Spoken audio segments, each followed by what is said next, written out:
Welcome to our deep dive into Yuval Noah Harari's Nexus. Oh, yeah. You know Harari from *Sapiens*, right? Sure. Big ideas there. And Yeah. this one really kind of picks up on some of those themes. Hmm. It's all about how information networks have shaped humanity. Yeah. And we're not just going to be like fun facts from history. Okay. We're going a little bit deeper. Okay. We're really going to connect it to like the anxieties that we're all feeling today. Yeah, I think that's one of the things that's so fascinating about this book is that Harari doesn't shy away from like the really big questions. Yeah. He's like right from the start Mm-hmm. asking like, why does it seem like humanity's facing this existential crisis? Oh, totally. Even though we've made all this progress, right? Yeah. Like we're talking like ecological collapse, the spread of misinformation, Obviously. the potential threat of AI, Uh-huh. all this stuff. Yeah. All this stuff and It's his argument that the very information networks that helped us get to this point are part of the problem. Yeah, that's the kind of paradox he's wrestling with in this book. it is a paradox, right? It is. It is. I mean, what are your initial thoughts when you hear that idea? Uh, well, it's certainly provocative. Yeah. It's definitely a thought-provoking argument. And I think what makes it so compelling is the way he connects it to this like broader historical narrative. Right. Nexus really takes us on this journey through time, Yeah. showing how information networks have functioned in like vastly different societies. So let's look at some of those examples because I Okay. think I was really interested in how he talked about the Bible and the canonization of the Bible. Like Right. it's not something you normally think of as an information network, but he really makes that case. Absolutely. And Yeah. he really digs into how that whole process of like selecting and compiling these texts Yeah. was a real power struggle, Yeah. Yeah. and had this massive impact Right. on religious beliefs and practices Mm. for like billions of people over centuries. And I think it really highlights how controlling information has always been tied up with power dynamics Oh, for sure. throughout history. And he doesn't stop in ancient history. No. That brings it all the way up to today, right? Absolutely. So we're talking about the resurgence of populism, Mhm. the rise of social media. Right. It seems like those in power have always found ways to leverage information networks, Yeah. no matter what they look like. From ancient scrolls to like algorithms on our phones today, Crazy. it's all connected. So what is he saying about populism in social media? Well, he argues that like populist leaders today are really skillfully exploiting these platforms, Okay. like social media, Yeah. to spread divisive rhetoric and like undermine trust in traditional institutions. That sounds familiar, huh? It's a strategy as old as time, Hmm. just using new tools. Yeah. And it made me think of when he talks about the witch hunts. Oh, yeah. And how fear and misinformation spread through these social networks back then. It led to all this persecution, Yeah. and it just makes you realize how vulnerable we still are to manipulation, Mm, even with all the progress we think we've made. exactly. And I think those parallels Mhm. between like historical examples and what we're seeing today are really striking. Totally. And it underscores how important it is for all of us to be really critically aware Oh, for sure. of how information is presented to us Yes. and how we're consuming it in our own time. And that's something that he really emphasizes throughout the book, right? Absolutely. It's the relationship between information and truth Yeah. and power. It's all intertwined. So is he saying that information itself is like inherently bad? No, I don't think he's saying that at all. Okay. He makes this point that information itself isn't like good or bad. Mm-hmm. It's how it's used, right? Okay, so like the Soviets. Exactly. Under Stalin. Yeah, he talks about how they use propaganda and censorship Hmm. to control the narrative and maintain power. Right. But then he also shows how information can be this catalyst for positive change, Okay, A yeah. really complex picture he's painting. That's what makes it so interesting. It is, and I think that's why Nexus is such a valuable read, Mhm. It doesn't offer these like easy answers or simplistic solutions. Yeah. Instead, it challenges us to really grapple with the nuances of information Ah.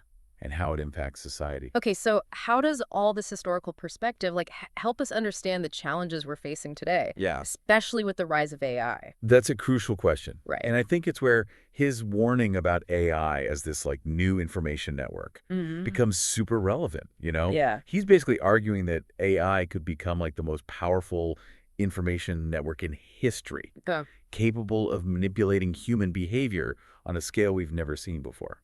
Okay, now that's a little unsettling. It is. So is he saying AI could like end humanity? Well, He's not shying away from that possibility. Rel- He's expressing deep concern about the potential for AI Yeah. to become more intelligent than humans Yeah. and take control, leading to outcomes we can't even fully grasp. So if we're looking at this through the lens of history, are we like on the verge of a new era Potentially. where information control and therefore power shifts from human hands to something totally different? Yeah, that's really the core of his argument. Wow. He's drawing this direct line from the control of information in the past Yeah. through things like religious texts, state propaganda, to the potential for AI to become the ultimate information gatekeeper. Okay, that's pretty sobering. It is. But before we completely spiral, Yeah. Harari does offer some hope, right? He does. She talks about rediscovering our shared humanity. Yeah. But what does that even mean in this context, Ooh. We're potentially facing something as powerful and unpredictable as AI. That's where we get to the heart of his message, I think. He really believes that understanding our shared humanity is essential For what? for navigating this new landscape, Yeah. for figuring out how to live in this world. Okay. It's about recognizing that despite all our differences, Yeah. we have these common needs, these common aspirations, these common fears. It's about finding that common ground amidst all the noise. It's so easy to get caught up in our own little bubbles, though, right? It is. We curate our online experiences, surround ourselves with people who agree with us. Yeah, those echo chambers. Yeah. So how do we break out of those and actually connect with people who think differently? Well, he really emphasizes empathy and understanding. Okay. He encourages us to step outside our comfort zones, Yeah. actively engage with diverse perspectives, Yeah. and try to see the world through the eyes of others. you know? Yeah.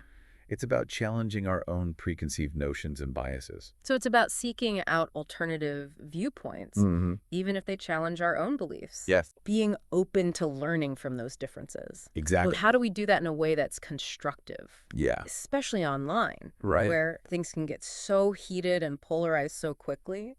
Well, he highlights the importance of being mindful of the information we consume and understanding the motivations behind the messages we encounter. Yeah. He encourages us to diversify our information diet, so to speak, Yeah. to break out of those echo chambers that just reinforce our existing biases. This reminds me of something else he talks about. What's that? Being critical consumers of information. Yeah. It's not about rejecting everything we see, Right. but developing those skills to figure out truth from falsehood. Or tell fact from fiction. Yeah, that's more crucial than ever now, right? Absolutely. With all the misinformation and deep fakes and everything, it's harder than ever to know what to trust. Totally. And he even goes a step further, suggesting we need to be mindful of the sources we're relying on and the algorithms that are shaping our online experiences. Well, yeah. These algorithms often prioritize engagement Yeah, over accuracy, totally. which can lead us down these rabbit holes of misinformation. It's almost like we need a whole new set of literacy skills for the digital age. It's true. Not just reading and writing, Yeah. but understanding how information flows, how it's manipulated, Right. how to evaluate its credibility. It's like a whole new form of literacy we need to develop. And that's where his call for a renewed focus on education comes in, right? Exactly. He's not just talking about teaching kids how to code, No. but equipping them with the critical thinking skills, Yeah. media literacy, and ethical awareness. It's about giving people the tools to understand the technology, right, yeah. but also to think critically about its impact. Yeah, And use it responsibly. because ultimately we have more power than we realize, right? We do. We can choose what information we consume, Absolutely. how we engage online, and ultimately what kind of world we want to create.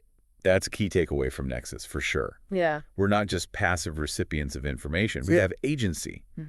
And we can use it to shape the information landscape for the better. Yeah. It's about taking responsibility for our own information consumption Right. and being mindful of how our choices contribute to the larger ecosystem. It's a powerful reminder that we're not just along for the ride in this information age. No, we're not. We're active participants, right? Yes. Shaping it with every click, every share, every interaction. Every choice we make online has an impact. And that's both empowering and daunting. It is. It's both. I think Harari acknowledges that. Yeah. He's not naive about the challenges, but he also seems to believe that we have this capacity for change. He does. He does. Our ability to learn from the mistakes of the past Yeah. and create a better future. That's the hope he's offering. Yeah, That's where this idea of rediscovering our shared humanity becomes so important. Exactly. It's the foundation for everything else. It's fascinating how he brings together these different things. What do you mean? History, philosophy, technology, even spirituality. Yeah. He connects ancient myths to modern algorithms. Right. It's like he's drawing this line from our earliest attempts to understand the world to our current struggle with the implications of AI. It's all connected. He's showing us how the human quest for information and meaning has shaped our world throughout history. And in a way, we're still on that same quest, right? Right. Just with more complex tools and challenges. And more at stake, perhaps. Yeah, definitely. He's not afraid to look at the darker side of that quest either. What do you mean? Well, he acknowledges how information has been used to manipulate and control and exploit people throughout history. Right, but he doesn't just leave us there. No, he doesn't. He challenges us to confront these uncomfortable truths, to learn from the mistakes of the past, but ultimately to embrace the possibility for positive change. What I appreciate is that he doesn't present this utopian vision of the future. No, he's realistic. Yeah, he's realistic about the challenges, but he also sees the potential for us to navigate them if we can rediscover that sense of shared humanity and purpose. He believes we have the capacity to steer this technological revolution in a direction that benefits humanity as a whole. Right. But it requires conscious effort, a willingness to engage in these difficult conversations, to challenge our assumptions. And to work together. To work together to create a more just and equitable future. That's a powerful message. It is. But how do we translate these grand ideas into something tangible? Yeah. Something we can actually do in our daily lives? What are some concrete steps that he suggests for navigating this new information landscape and living more consciously in a world that's so saturated with technology? Those are the questions we'll dig into next. Awesome. Stay tuned. Well, one of the things Harari really emphasizes is cultivating a sense of global solidarity. Okay. Like, we're facing these existential threats collectively, right? Yeah. So he believes that cooperation and collaboration are key to addressing them. That makes sense, in theory. Yeah. But it feels really challenging in practice. I know. Our world is so fractured these days. We have political polarization, cultural clashes, these echo chambers on social media that just amplify our differences. Exactly. So how do we even start to bridge those divides? Well, Harari suggests we need to focus on our shared humanity. Okay. Recognizing that despite our differences, we have common needs, common aspirations, common fears. Yeah, but it's easy to get caught up in our own little bubbles. Oh, absolutely. We curate our online experiences. Yeah. Surround ourselves with like-minded people. Right. So how do we break out of those echo chambers and connect with people who hold different views? That's the big question. It is. And he places a lot of emphasis on empathy and understanding. Okay. He encourages us to step outside our comfort zones, to actively engage with diverse perspectives and try to see the world through the eyes of others. It's about challenging our own preconceived notions. Yeah, and biases. Yeah, so we're talking about seeking out alternative viewpoints. Right. Even if they challenge our own beliefs. Exactly. And being open to learning from those differences. That's the key. But how do we do that in a way that's constructive? Yeah. Especially online where things can get so heated so easily. It's tough, but I think one thing Harari highlights is the importance of being mindful of the information we consume and trying to understand the motivations behind the messages we encounter, Yeah, so who's saying it?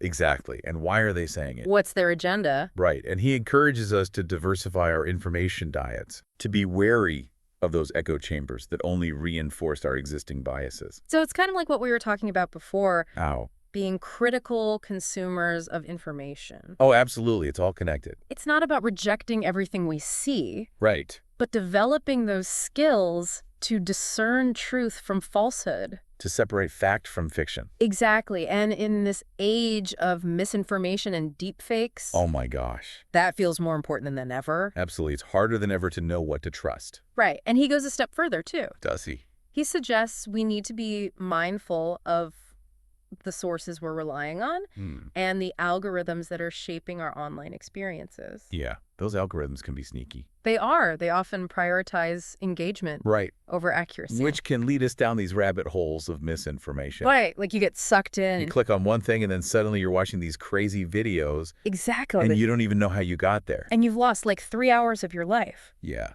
it's a real problem. It's almost like we need a whole new set of literacy skills for the digital age. It's true. It's not just reading and writing anymore. Right. It's understanding how information flows, how it's manipulated, how to evaluate its credibility. Like you said, it's a whole new form of literacy we need to develop. And that's where Harari's call for a renewed focus on education comes in. Exactly. He's not just talking about teaching kids how to code. Right. It's bigger than that. It's about equipping them with the critical thinking skills, the media literacy, and the ethical awareness they need to navigate this increasingly complex information landscape. It's about giving people the tools to understand the technology, Yeah. but also to think critically about its impact and to use it responsibly. Because ultimately we have more power than we realize. We do. We can choose what information we consume, how we engage online. Yeah. And ultimately what kind of world we want to create. That's a key takeaway from Nexus, for sure. It is, we're not just passive recipients of information. You're right. We have agency. We do. And we can use it to shape the information landscape for the better. Absolutely. It's about taking responsibility for our own information consumption. Yeah. And being mindful of how our choices contribute to the larger ecosystem.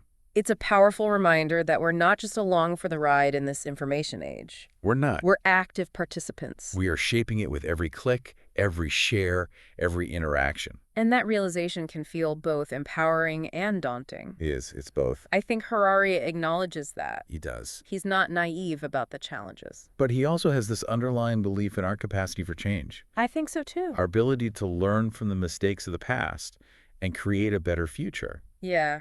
That's the hope he's offering. It is. And that's where this idea of rediscovering our shared humanity becomes so vital. It's the foundation for everything else. It is. It's the starting point. It's interesting, how he weaves together all these seemingly disparate threads. What do you mean? Like history, philosophy, technology. Yeah. Even spirituality. He connects ancient myths to modern algorithms. It's like he's drawing this through line from humanity's earliest attempts to understand the world to our current grappling with AI. It's all part of the same story, he's arguing. He's really highlighting how the human quest for information and meaning has shaped our world. Throughout history. And in a way, we're still on that same quest. We are, just with new tools and new challenges. And much higher stakes. That's for sure. And he's not afraid to delve into the darker aspects of that quest either. Like what? He acknowledges how information has been used to manipulate and control and exploit throughout history. Right. He doesn't shy away from those uncomfortable truths. But he doesn't leave us there. No,